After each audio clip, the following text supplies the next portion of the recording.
If you're a solo acoustic player doing live gigs or thinking about it, there's some common traps that can make your set fall flat, even if you're a solid musician.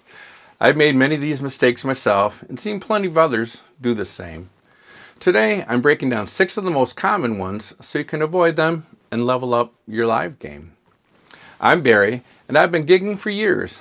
Bars, concerts, backyards, and noisy restaurants.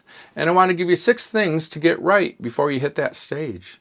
Not just so you can sound great, but so you can get rebooked, get tipped better, and feel like, yeah, I nailed that set. Let's start with a big one. Your set list is too complicated. I get it. You want to show folks you're the real deal. So you pick songs with jazzy chords or weird time signatures, or you sneak in that clever B minor 7 flat 5 because, hey, music theory. But here's the thing, your crowd, they're just waiting for something they know. Something they can sing along to while sipping a drink or two. I say shoot for 30 to 40 crowd-friendly songs that are solidly in your comfort zone, vocally and technically.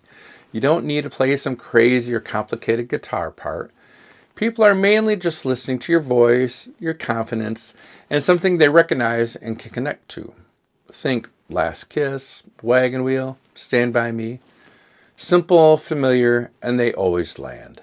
Remember, it's not about proving you're a virtuoso, it's about connecting. And a quick note about originals. Unless you're hired as an original artist and your songs are well known to your audience, my advice is only one original per set. And that's after you've garnered their attention and acceptance. Start with time-tested songs to ease your audience into what your vibe is. Second mistake, and this one's huge, singing songs in the wrong key. If it's too high, you're straining, you're missing notes, and wearing your voice out halfway through the set. If it's too low, you lose energy and you can't project. Either way, it's a quick ticket to sounding off and not getting asked back. A lot of chord websites give you the official key that the song was recorded in. But that doesn't mean it's the key you should sing in. Move the capo, change the chords, make the song yours. I've more than once heard a performer singing a certain band's song about a hotel in California and singing it in the original key when they shouldn't have been. B minor is perfect for Mr. Henley, but probably not perfect for me and you. Even though I have a fairly decent high tenor range, my voice definitely sounds better a fourth down on this song. I'll show you what I mean. Here's the original key of B minor. On a dark desert highway, do-do-do-do-do. So although I can reach it, I really don't want to sing up in that register for the whole song, and I really don't think it suits my voice that well. So I actually take it a fourth down, and I think it sounds much better. On a dark desert highway, do-do-do-do-do. I think that sounds more like me. And you know what? Nobody cares. They totally recognize the song and melody, and nobody has ever asked me about changing it to a lower key. I'm sure hardly anybody knows, because I'm not playing the key back to back. I've been changing keys for as long as I've been gigging. Once you give yourself permission to do that, songs that felt out of reach suddenly become playable and sound way better. Your voice is your lead instrument. Treat it that way. Find your voice. Mistake number 3, dead air between songs. You finish a tune, folks clap, and then there's this awkward silence. You fidget with your tuning keys, your tuner, you stare at the set list like it's a puzzle from the Wheel of Fortune. Even if you're not a natural talker, have a few simple lines ready between songs. It makes a huge difference. You don't need to be a stand-up comic, just be warm, human, and present. Share a quick story. Introduce the next tune, or even just say, this one's an old favorite of mine. Look, you're not a jukebox, you're a performer, and connecting with people between songs, that's part of the gig. Connect with people that you see are paying attention. Thank them for listening, clapping, or maybe they have a special event happening that night. Maybe a birthday or something that you can sing happy birthday for, and get the whole room involved. Or maybe an anniversary that they'd like a special song for. Or maybe they would just like to request a special song. Smile, that's a big one. Make eye contact and let them know it's okay to request a song. Quick pause. If this is helpful so far, go ahead and like the video, maybe subscribe, or even buy me a coffee. It really helps the channel out, and I appreciate it. All right, back to it. Mistake number 4 is sneaky, but it shows up the second you get on stage. You haven't practiced standing up and plugged in. Playing on the couch is one thing, but standing with your strap on, mic in front of you, and cables running everywhere, that's a different world. Do at least 2 or 3 full run-throughs of your set, standing up and using your gear. You'll catch issues with your levels, your transitions, your mic height, and even your posture. Chords feel different standing than they do sitting. Breathing feels different when you're standing. It's like putting on your gig shoes before the race. You just want everything to feel familiar when it's time to play for real. Here's a pic of one of my students' practice rooms in his home that he uses to prepare before he does rounds of open mic nights.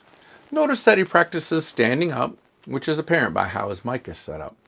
Although I usually sit on a stool for my acoustic gigs because I hate standing behind a piano, I practiced in that position behind my piano and on a stool before I started my acoustic journey. Practice how you want to perform. Mistake number 5, you don't have a backup plan. Look, things go wrong. Strings break, batteries die, you forget a lyric. It happens to everyone. The pros aren't perfect, they're just prepared to recover. Have spare everything, strings, batteries, cables, and more importantly, have that mindset that if something goes sideways, you're just going to roll with it. Forget a line, repeat the chorus. Miss a chord, smile and play through it. Most people won't even notice, and the ones who do, they'll respect that you kept your cool.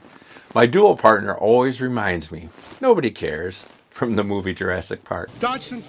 Dodson! We've got Dodson here! See, nobody cares.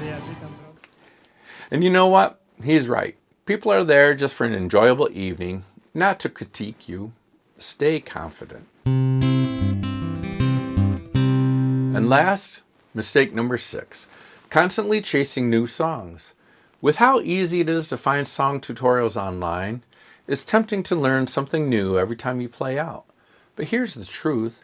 Constantly rotating your set list is a recipe for mediocrity. The songs you play should live in your muscle memory. You should be able to perform them confidently, even if the bar TV is blaring or someone drops a drink near your mic stand. I still play Wonderful Tonight, Hurt So Good, Brown Eyed Girl, not because they're my personal favorites, but because I know they'll get a response and I can do a bang-up job on them every time. Instead of always chasing new songs, focus on internalizing a core group of tunes.